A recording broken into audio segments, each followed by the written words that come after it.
The following video is a Dennis the Menace production. Dennis the Menace, this name will never stick.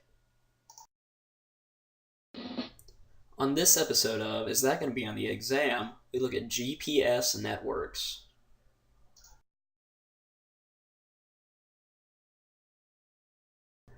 Alright, so while looking at GPS networks, we have to look at why people use GPS networks in the first place. GPS networks are utilized by many different individuals across the globe in order to assist in navigation from planes, trains, automobiles, and anything in between. So whenever you're traveling long distances or short distances for that matter, GPS allows for almost pinpoint location services telling you where you are and where you're trying to get. So it tells you how far you still have to go to get to that location and what direction you need to travel and what streets to take. So GPS is really important and can allow for quick navigation and accurate navigation for that matter.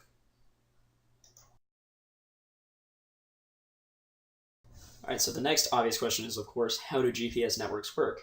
GPS networks are able to work through the use of GPS receivers and satellites. Through trilateration, the satellites are able to pinpoint the exact location of the receiver.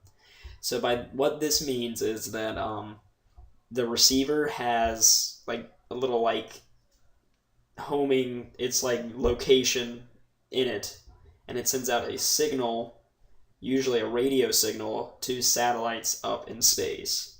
Then the receiver, which is what the people run like hold in their hand or connect to their car, sends the radio signal out and calculates how long it takes for the signal to bounce off a satellite and come back, therefore telling how far away from the satellite the receiver is, which gives a sphere of distance around the satellite, for example, 20,000 kilometers.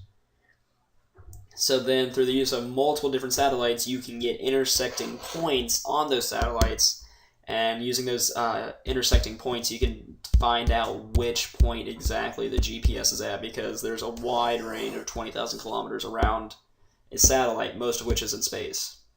So the use of multiple satellites allows for pinpoint accuracy of the receiver's location. Alright, so as I said on the earlier slide, many different satellites are important in finding the exact location of a receiver, but how many satellites are needed to find the location of a receiver? Well, the question has many different sides and many different variations. For instance, in two-dimensional space, technically only two satellites acting as circles, and the Earth acting as a third circle, are needed to find the location of a receiver. However, in three dimensions, three satellites are needed as well as the Earth, and instead of circles, they act as spheres, and you have to find the intersecting points of the spheres. So, although these are the minimum requirements for each, either two-dimension or three-dimension, most GPS networks utilize many more satellites in order to get pinpoint accuracy, not just a general area of where the receiver is. And many people appreciate this, and it makes for better quality, especially when traveling.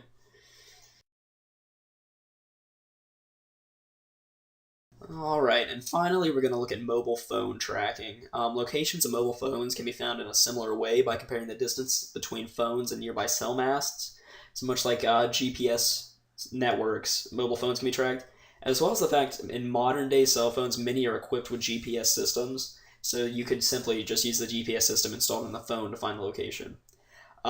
This mobile phone tracking is raising many ethical issues, especially privacy of the users of the phones. And that can cause for negative aspects, and people may not want to buy certain phones. However, the tracking allows for many more benefits than negative aspects. For instance, it allows for location services of the phone, so you're able to go into your phone and find nearby restaurants or ATMs or whatever you're looking for based on your exact location, which is used through the GPS of the phone. Also, you're able to get GPS on your phone as mapping networks. So not only can your phone be tracked, but it can act as its own personal GPS system and or map, and it allows you to get around from point A to point B in the quickest time. So that's very important.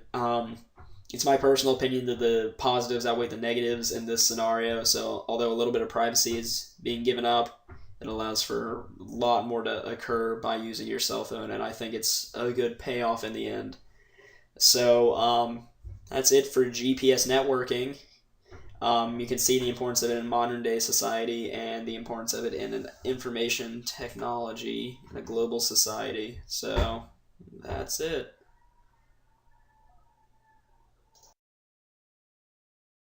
And these are the sources I used to gather information for this PowerPoint.